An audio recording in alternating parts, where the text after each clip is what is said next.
Hey, welcome back to Freeburg's Free Advice. I want to do a quick spin-off off of the last piece I just did with building credit as a young teenager and trying to get that credit score going early. We're going to talk more generically now, just how to keep a good credit score and things that can help benefit you. One is to make sure that you're paying your bills on time. Anytime you don't pay at least that minimum on whatever the due date is, it's going to ding you. Granted, there's usually some grace period there, but make sure that you're making your payments on time every single month.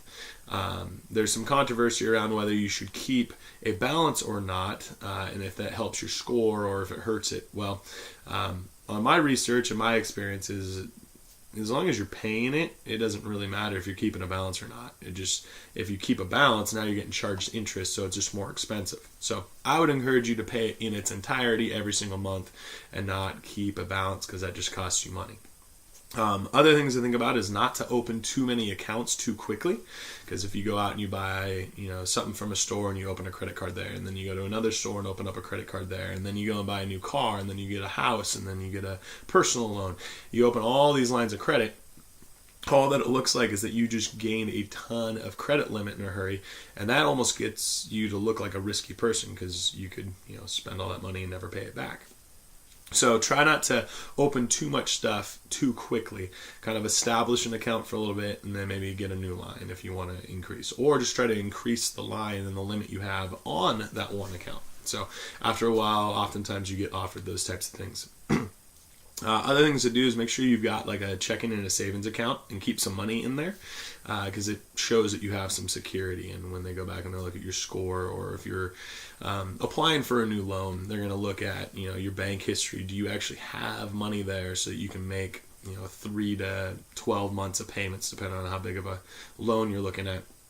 You want to know that you actually have some money in reserves and you're not just borrowing everything and have no net worth, so to speak, or any security blanket. So think about those as well.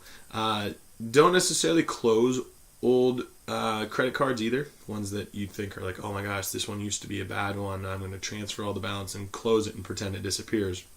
It doesn't actually disappear, so focus more on just paying down those balances, and if you keep a zero balance, oftentimes they're going to close that credit card anyways, but it stays on your report, so it will show up and still be there, just it has that length of time. So a couple things there just to look at as far as trying to improve your credit.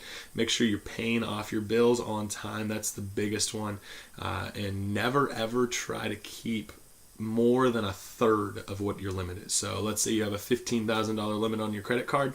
Try not to keep a balance of more than $5,000. Okay, and by balance I mean when it says that statement due.